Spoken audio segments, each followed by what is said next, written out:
5 साल से ज्यादा समय से जेल में बंद दिल्ली दंगों के आरोपी उमर खालिद और शर्जील इमाम आज जेल से बाहर आएंगे या नहीं, इसका फैसला हो जाएगा। सुप्रीम कोर्ट 2020 के दिल्ली दंगों से जुड़े मामले में खालिद और इमाम सहित 5 अन्य आरोपियों की जमानत याचिकाओं पर अपना निर्णय सुनाने वाली है। जस्टिस अरविंद कुमार और जस्टिस एनवी अंजारिया की बेंच ने 10 दिसंबर को आरोपियों और दिल्ली पुलिस की दलीलें सुनने के बाद अपना फैसला सुरक्षित रख लिया था। आरोपियों ने 5 साल से जेल में बंद होने का हवाला दिया है और जमानत की मांग की है। दिल्ली पुलिस ने आरोपियों की जमानत का विरोध किया है और कहा कि दिल्ली में हुए दंगे सोची समझी साजिश का हिस्सा थे। आरोपियों की योजना हिंसा का दायरा पूरे देश तक फैलाने की थी।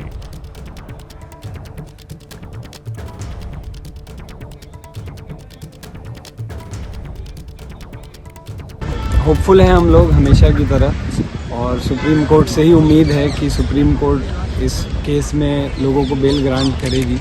ऑलमोस्ट 6 साल हो चुके हैं लोगों को कस्टडी में एंड अभी तक ट्रायल शुरू नहीं हुआ है। इसी बात पे हमें काफ़ी उम्मीद है कि सुप्रीम कोर्ट आज अपने फैसले में लोगों को बेल ग्रांट कर देगी। और अंकित गुप्ता इस बड़ी खबर पर हमारे साथ जुड़ गए हैं।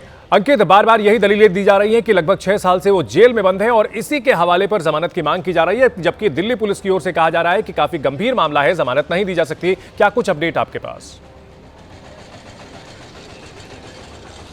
जी बिल्कुल, अभी इस मामले में अगले कुछ मिनटों के अंदर जो है सुप्रीम कोर्ट का जो वो फैसला सामने आ जाएगा, जिससे स्थिति क्लियर हो जाएगी कि क्या इन लोगों को जमानत मिल रही है या नहीं मिल रही है। क्योंकि इससे पहले अभी कोई सितंबर महीने में ही हाई कोर्ट में भी याचिका लगाई गई थी, जमानत याचिका, लेकिन हाई कोर्ट ने उस याचिका को खारिज कर दिया था और उसके बाद में सुप्रीम कोर्ट का दरवाजा खटखटाया गया था। दोनों लोगों की दलील यही है कि वो लोग पिछले 5 सालों से जेल में हैं और इस मामले का जो ट्रायल है, यानी कि जो निचली अदालत में मुकदमा अभी तक शुरू नहीं हो पाया है, तो जब तक ट्रायल नहीं शुरू होता है तो उसके चलते इन लोगों को, इन आरोपियों को जेल में नहीं रखा जा सकता। यही इनकी मुख्य दलील है। जबकि दिल्ली पुलिस की तरफ से जो पेश हो रहे जो है सॉलिसिटर जनरल और एडिशनल सॉलिसिटर जनरल ने साफ तौर पर यह कहा कि इनके ऊपर लगाए गए आरोप काफी गंभीर है। देश में दंगा फैलाने की साजिश थी, एक धर्म विशेष को जो है एक तरीके से उकसाने की साजिश थी और ऐसे में इनको राहत नहीं दी जानी चाहिए। तो दोनों पक्षों की दलीलें पूरी हो चुकी हैं और अब से कुछ मिनटों के अंदर सुप्रीम कोर्ट का आने वाला है फैसला। जी बिल्कुल, इस पूरे मामले की अगर बात करें तो फरवरी 2020 में सीएए के विरोध में जो प्रदर्शन हुआ था, इसमें 53 लोगों की मौत हुई थी, 500 लोग घायल हुए थे। लंबे समय तक दिल्ली में हिंसा की आग ये धधकती रही थी और इसमें उमर खालिद और शर्जील इमाम के ऊपर भड़काऊ भाषण देने के आरोप लगे थे, साजिश रचने के आरोप लगे थे।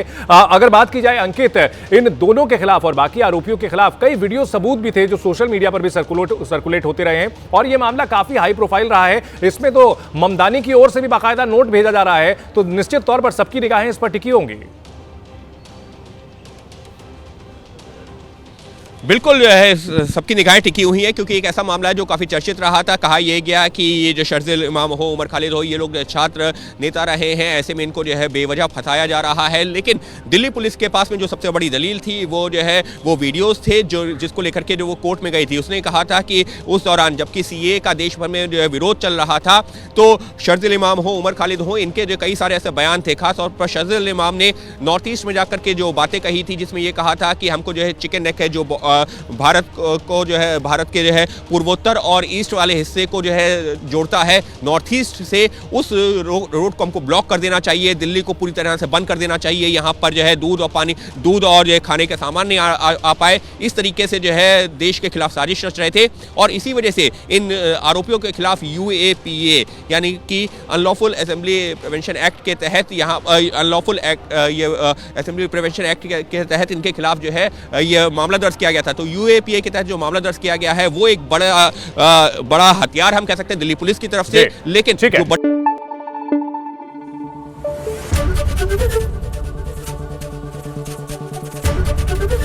ABP न्यूज़ आपको रखे आगे।